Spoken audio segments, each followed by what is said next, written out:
listening to Madmen Sports, sponsored by Black Button Distilling. To my left, we have Zach and the one and only Diamond Dave. Diamond Dave doesn't like when I touch his shoulder, but touch me all you want. It's the perfect. off season.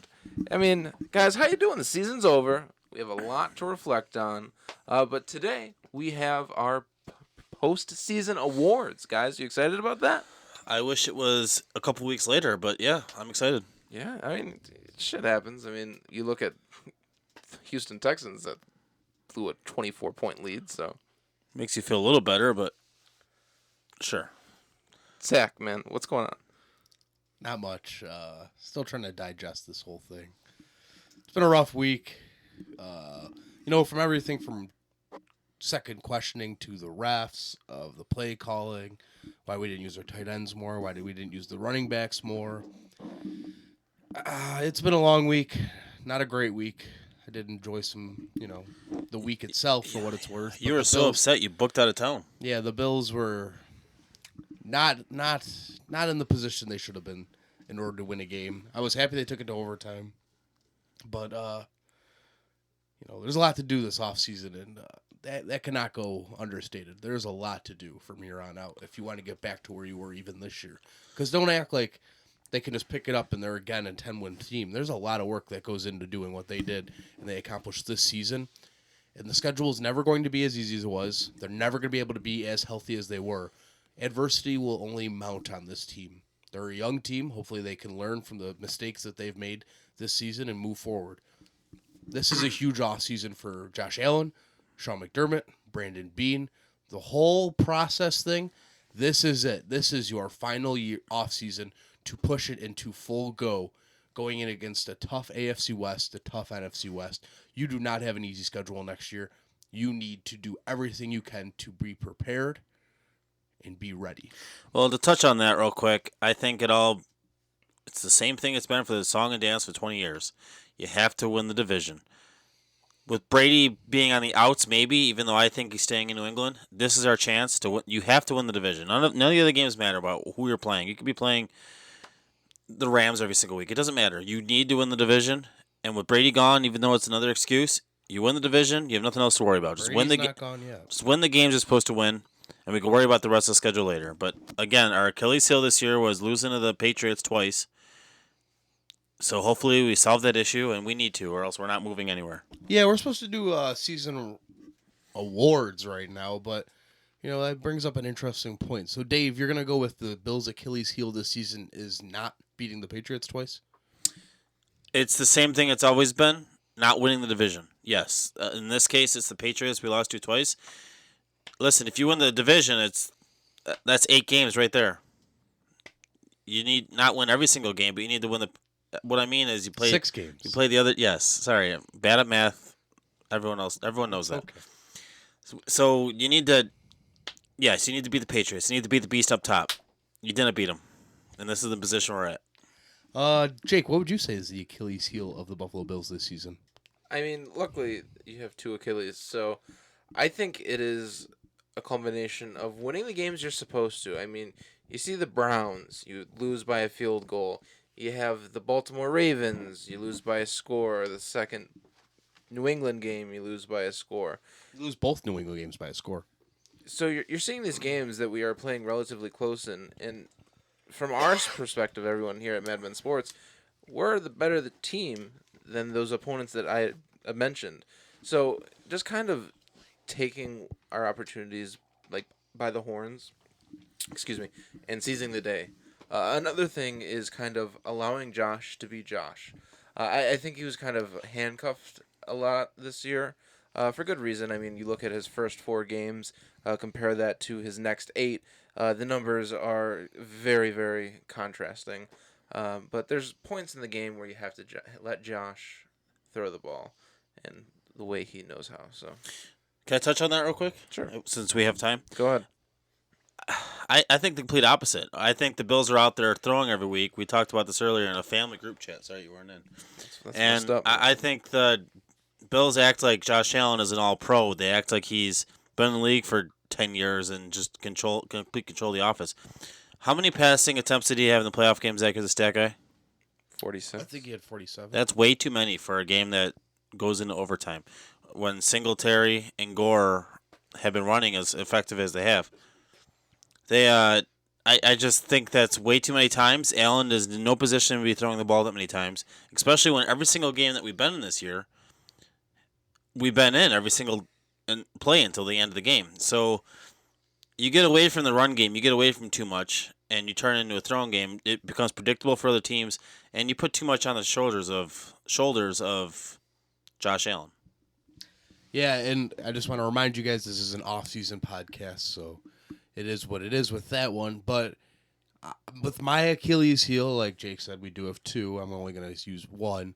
Is just the offense not putting up enough points. Their average is 19, and that's just not going to cut it in the NFL. Listen, you can only score 19 points against a defense that the Kansas City Chiefs, waited half the game to score 51 points on today. Like, you got to be better than that. You have to improve your offensive scoring abilities. Whether that's bringing in a big wide receiver, which we have a month of draft talk coming up, but not as far away as it seems, honestly. And then, free agency's right around the corner. We're going to get at least 2 to 3 weeks to that. This podcast doesn't stop. That's for damn sure. So we're just going to keep rolling with it. The madness doesn't end ever. But the Achilles heel is definitely not scoring enough points. That's just where this team breaks down. The defense keeps you in every game. But the games you lose, like you said, field goal, one possession. The Eagles game's the anomaly here. If you just score the points you need to score, like an average NFL team scores points, you win. What do you lose? One game this season if you score, 24 points every game? Something like that. Like, you got to be able to score points. Scoring points needs to be the focus from the Bills from here on out, whether that's improving Josh Allen, getting the players around him better. I don't know what it is. Brian Dable loses out on the Cleveland job this week. He gets another year with Josh Allen. Let's just move forward, see if we can get some continuity to bring this team to another offensive level like they were almost with Chan Gailey. At least he put up points. His teams weren't good, but he put up points. Let's put points back up in the Buffalo Bills. So let's get into our season end awards here. I think we're going to start with Offensive Player of the Year. We're going to do that. We're going to do Defensive Player of the Year, and then we're going to do our Outstanding Rookie of the Year and our Surprise Player of the Year. So how are we doing this, Jake? We picking and then we giving a short description of why? Yeah, I mean, just let us know who your award goes to. Dave, you can start, buddy. And, yeah, just give a brief description. I'll give my Offensive Player of the Year, then you can give yours. My Offensive Player of the Year is not Josh Allen, actually. I know people probably are at home wishing it was. My Offensive Player of the Year is Devin Singletary because, I mean, listen, we go into the training camp. We had McCoy, we had Yeldon, Singletary, and Gore, and Singletary is the one that outshined them all and went out there and took advantage of his opportunity. Gore had some nice games, but Singletary, I mean, he just didn't, in my opinion, have a bad play. Anytime he had the ball, he was a highlight reel. He was exciting to watch. He's fun to watch. He's going to be a fun future guy that we're going to have. He's a great draft pick for us. In my opinion, he was the Offensive Player of the Year for the Bills. Perfect. Jacob, what do you think? I think it's easy to say that it's going to be John Brown. You take a wide receiving core from last year with Zay Jones, Kelvin Benjamin, and company, and then you bring in someone like John Brown, our number one wide receiver, whether, of course, that kind of stacks up to league qualifications. I don't know, but he did a fantastic job this year of getting open using his speed, and he's kept us and won us games, I think. So I think he is our Offensive Player of the Year.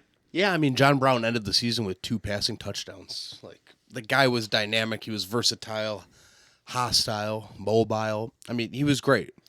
Josh Allen's probably the easy pick for Offensive Player of the Year, and that's why I'm just going to go ahead and use him as the Offensive Player of the Year.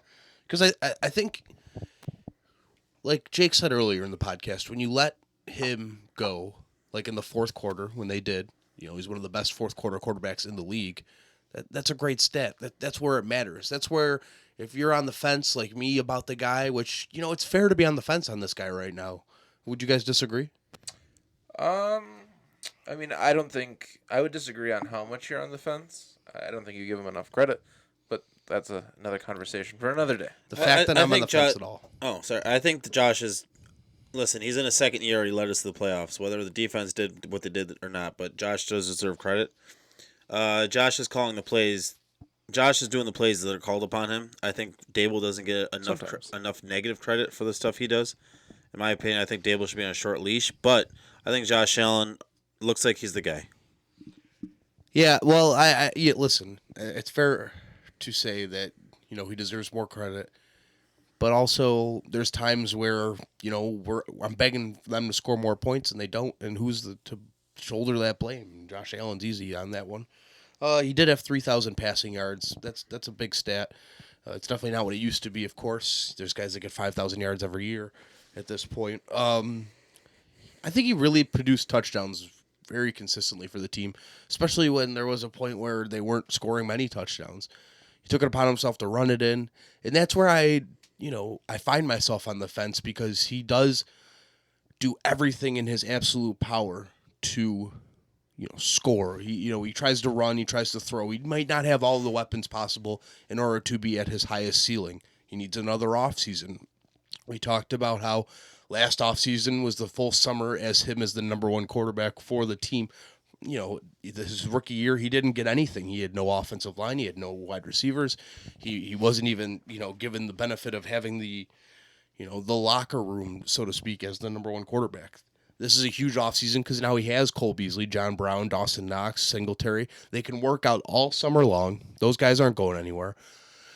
Continuity will be big going into the season, and I'm on the fence because I think that this is his big year. Either it's a big year or it's a make it break it year. You know what I'm saying? Like, this is Josh Allen in year 3. This is what he'll be. Okay, so scenario wise, say the Bills, say we're 8-8. Josh has another decent year, probably similar to this year, but 8-8 because of schedule. What do you do with Josh Allen? Do you move on, or what do you do? I don't think you can move on from him. I mean, he took you to the playoffs, just in your scenario last year. I think you still kind of have to have him move forward. I think we're at the stage where you build around him now. You get a receiver similar to Brown. You get another running back similar to Singletary. You get a top tight end. You just build around him at this point. That was more of a question for Zach, though. What do you do, Zach? What does he need to do to prove to you? So you're asking me if he has a similar year to this year? Like 3,000 yards. But the record doesn't hold up. Is that not good enough for you? I need him to be better than he was this year. I don't care about the record. They could go, 4-12. Obviously, they wouldn't. But if he's better than he was this year, I just want him to be better than he was this year. I want him to continuously take steps forward. I don't need him to take me to a Super Bowl in order to be happy for him. I need him to be a better quarterback in order for me to be happy for him. That's all. Listen, I'm happy we went to the playoffs this year. I'm not down on it. I was, the biggest playoff fan there was. I was, pins and needles. Like, everyone, the wheels could fall off of this whole thing next year. Every starter on the defense gets hurt. Knock on wood. But that doesn't mean that I don't need to see more out of him. Like, it's about him. It's not a team thing for him. Like, yeah, he can rally the team, and that's great, and everyone loves him. I don't think that makes him not the guy. I just think we need to see another step from Josh Allen next year. That's all. I'm not... Well, no, I'm agreeing. I was just curious, because I think Josh Allen himself would be the first one to say that he needs improvement. He has some things to work on. He does. He definitely has things to work on. Yeah, I'm not asking for a lot. We're into whatever many games with him, 22, and he still doesn't have 300 yards passing in a game. There's things he needs to do, and I know that's a stupid stat, but it shows that you chuck the ball around. So I agree. I think we're at the stage of his career where you build players around him now. They got Brown, they got Beasley, but that's just not good enough. You still need other things. Yeah, and the connection wasn't great on the last podcast, but I mentioned that, Duke Williams had 10 passes thrown towards him. And I brought that up just so we could kind of keep that in our back pocket for future. I think that's more of a testament of they need a guy like Duke Williams on this team. I'm not saying Duke Williams is the answer. I'm not I'm not one of those Duke Williams truthers like everyone is on the internet. I just think you need a guy that's bigger bodied, box out, get the defender on his ass so he can catch the ball in front of him. I think you need a guy like that. Maybe it was DK Metcalf and they missed that in the draft. That is what it is at that point. But I think him getting 10 pass attempts thrown towards him in the playoffs shows that a guy with a big frame that can just catch a ball, that you can almost be reliable. Obviously, we mentioned that he only caught 40% of those passes. I think you need to go and get a guy like that. Definitely. Well, this is a fun question. We didn't talk about this off topic. Just real quick, what's everyone's number one free agent pick that you're targeting that you really want? Yeah, we'll worry about that. No, let's do it. What do you want? I need a linebacker to replace Lorenzo Alexander. I need a legitimate tight end, a star-studded tight end. I want a Murray Cooper. That's my guy. Okay, let's do Defensive Player of the Year, guys. David, go. Well, I think it's unanimous. I think I would hope that you guys pick this too, or else you're just trying to be a troll. Trey White deserved it. Pay the man. Give him what he wants. Give him the key to the city. Give him whatever he wants. Trey White's the Defensive Player of the Year. Maybe for the whole league. That's how important he was. I see Richard Sherman today playing for the Niners, and he's still dominant in his 12th year in the NFL, maybe 11. Sorry. I see that being Trey White too. These players that star cornerbacks like him are just rare and far in between. I think that Trey White deserves this award for this award that he gets nothing for, but he deserves Defensive Player of the Year, the whole league. That's my Jake, pick. do you disagree? No, and I don't think you can. Trey White has had a tremendous year. He's had a tremendous year, rather, and a tremendous career. Tremendous. Tremendous career. Interesting. No, I don't think you can pick anyone else. I mean, we have a fantastic elite defense, but with Trey White's numbers, I mean, you have 600 plays in coverage and don't allow a single touchdown in the air. That's magical. That's Even in never the happened playoffs, before. Top receivers he went against too. Oh, I know, of course. And think about it, whether or not we're happy with what happened in the playoffs, he did, step up to, Hopkins. He punched the ball out, causing another fumble on his career. He's forced to fumble his rookie career or his rookie season against, Mike Evans. He's a playmaking machine, and 6 interceptions cannot go unnoticed, even though who cares who they're against. He is the unanimous Defensive Player of the Year for the Buffalo Bills for Madmen Sports, and I'm pretty sure he led the whole season in diamonds. He did. He had 4. Singletary had 3, but Trey White had 4. Congratulations, Trey White. Yeah, and I mean 17 pass defenses as well. So yeah, 6 interceptions. Your uncut gems opal is in the mail, Trey White. Keep an eye out for that one. Rookie of the Year, Dave. Is it still Singletary? I'd be a hypocrite if it was Singletary because he got my Offensive Player of the Year. I really wanted to give it to Dawson Knox. I just didn't see enough out of him. Singletary is the Offensive Rookie of the Year, and I think he deserves some consideration for the whole league. He does. He won't get it, and he shouldn't get it, but he deserves some consideration. Next year, I expect bigger and more things out of him. My prediction is Gore is probably done with the Bills. I know maybe not done with his career, but done with the Bills. So let's get a running back comparable to him that could free him up to give fresher legs later in the season. Singletary gets my Rookie of the Year. Cody Ford blocked Zach on Twitter. No, David. I've never tweeted at him. I've never added him. I assume he listens. I served him That's the only lunch. time I've ever said anything poor about him. He's a Sooner. I'm a Longhorns fan. I just don't understand how I got blocked by Cody Ford on Twitter. I agree with Dave, though. I mean, you'd be hard-pressed to find any rookie on this team that's more deserving than Devin Singletary. I mean, you look at his highlight reel, basically. I mean, he has a vision of Deion Sanders, Barry Sanders, all the Sanders. you just look at him, you see a different player that we haven't. Emmanuel Sanders. All the fucking Sanders. No, you look at him, and you see a different kind of player. A player that we haven't seen in Buffalo for a very long time. And, yeah, I know we've had LaShawn McCoy. And C.J. Spiller and Marshawn Lynch. Yeah, vision. Running backs are diamond. O.J. Simpson. Zach, what do you got? There's been a minute. Rookie of the Year. Listen, Singletary was great. I think I like Ed Oliver this year. I think he was a real force. He definitely stepped into a starting spot. I mean, think about it. A guy on the team had, 9 sacks, and he ended up starting behind Ed Oliver this season. Throughout the whole season, it was impressive. Ed Oliver made us not miss Harrison Phillips as much as we probably would have throughout the season. Listen, defensive tackle, defensive line is a very technique-based position. It's a tough position to learn. Think about how long it took Kyle Williams to even get, mild recognition from even Bills fans, let alone the league, into what kind of player he was. It's hard as a rookie to step into that role and be a difference maker. And, for the back half of the season, Ed Oliver was a huge difference maker on that defense. And, Rookie of the Year is going to go to Ed Oliver.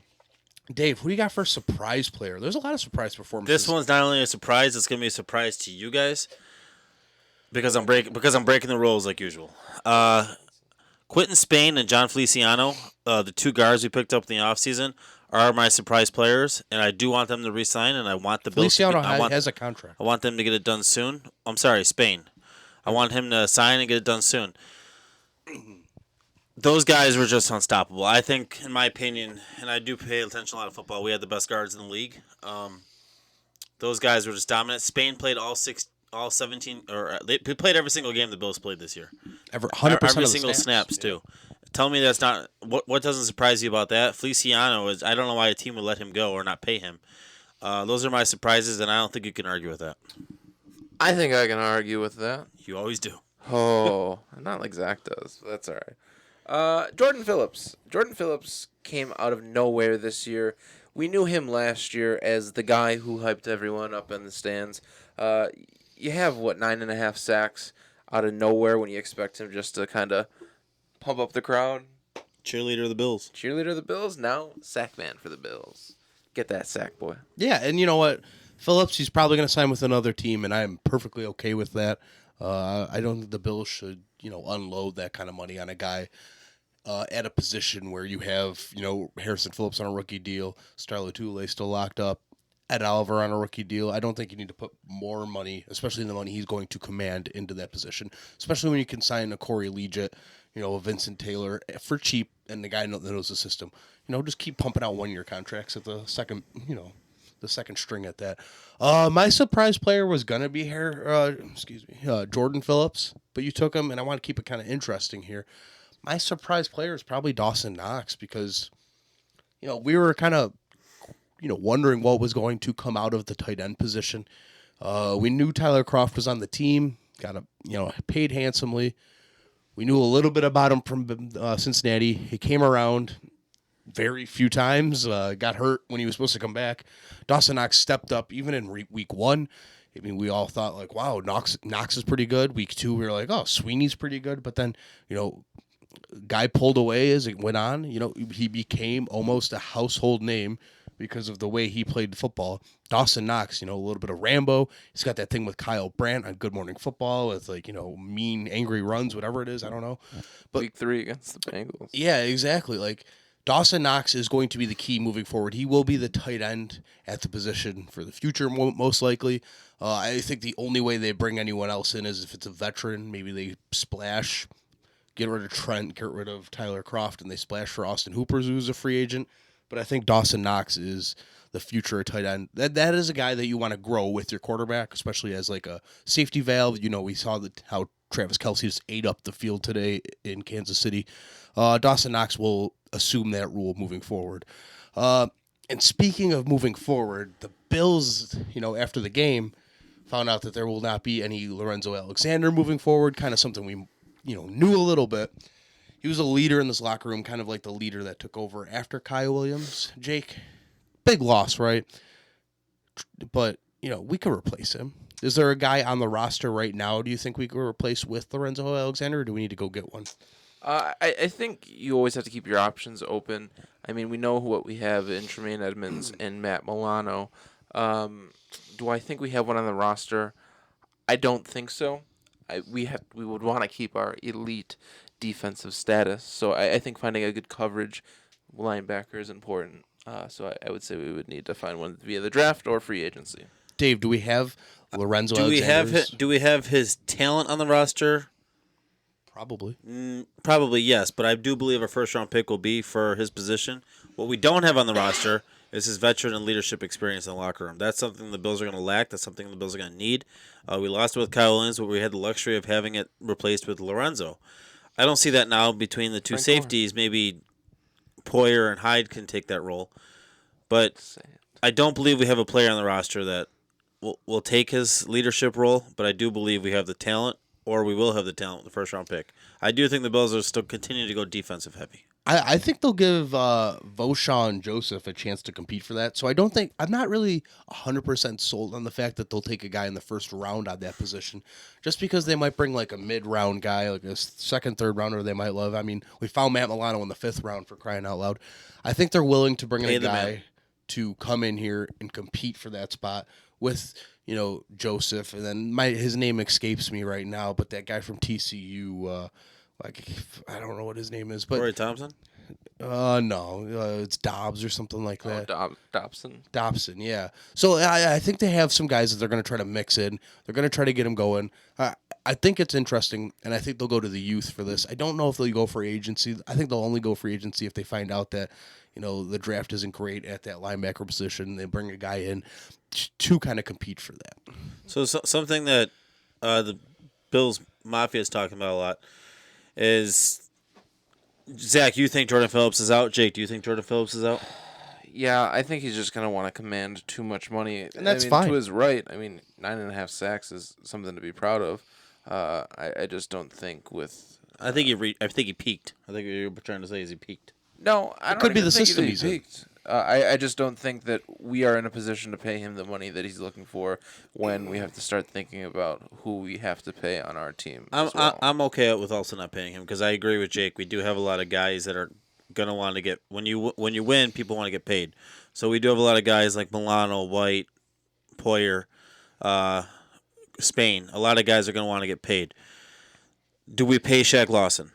Do we keep Shaq Lawson? Yes. It's interesting with Jordan Phillips is because before he got here, what was he? You know what I mean? He was waived by the Dolphins, so he might be like more of a system guy. With Shaq Lawson, he's been in the system for 3 years. He kind of just came out for a contract year, really. They didn't pick up his 5th-year option. That's how you get fire under a guy's ass. Really is telling him that you need to earn this immediately. Like it's your 4th year, step up or step out. I think it's tough to bring him back just because I think you could get almost the same production for less money somewhere else. You see, my things with Shaq Lawson is people forget the first 8 games of the season he was non-existent. And he wasn't doing much. The last 8 games of the season, he did pick it up. So I do think that he will continue to be with the Bills, but I don't think we're going to overpay for him. I don't think you're going to need to overpay for him. Guys. Here at Madmen Sports, Women, dogs, cats. we would just like to thank you for 1,000 subscribers on YouTube, guys. That is such a great feat. Just kind of thinking back to where we've come from, we were going and getting 20-some listens an episode on audio only. So it really means a lot from all of us here at Madmen Sports that 1,000 people have taken the time to hit that subscribe button. But hey, we're not going to end there. We're going to kind of keep moving forward, keep pushing forward. We're going to have so much content in the offseason for you guys. A lot of Buffalo media kind of just stops in the offseason. Not us. You were here with us last year. We don't switch up. We when don't we were talk about the talking Sabres. We don't talk about anything. Hey, Nothing. let us know your awards in the comment section. That'll be fun. Like, subscribe, follow, everything. You guys have been great. We'll see you next week. Go Bills.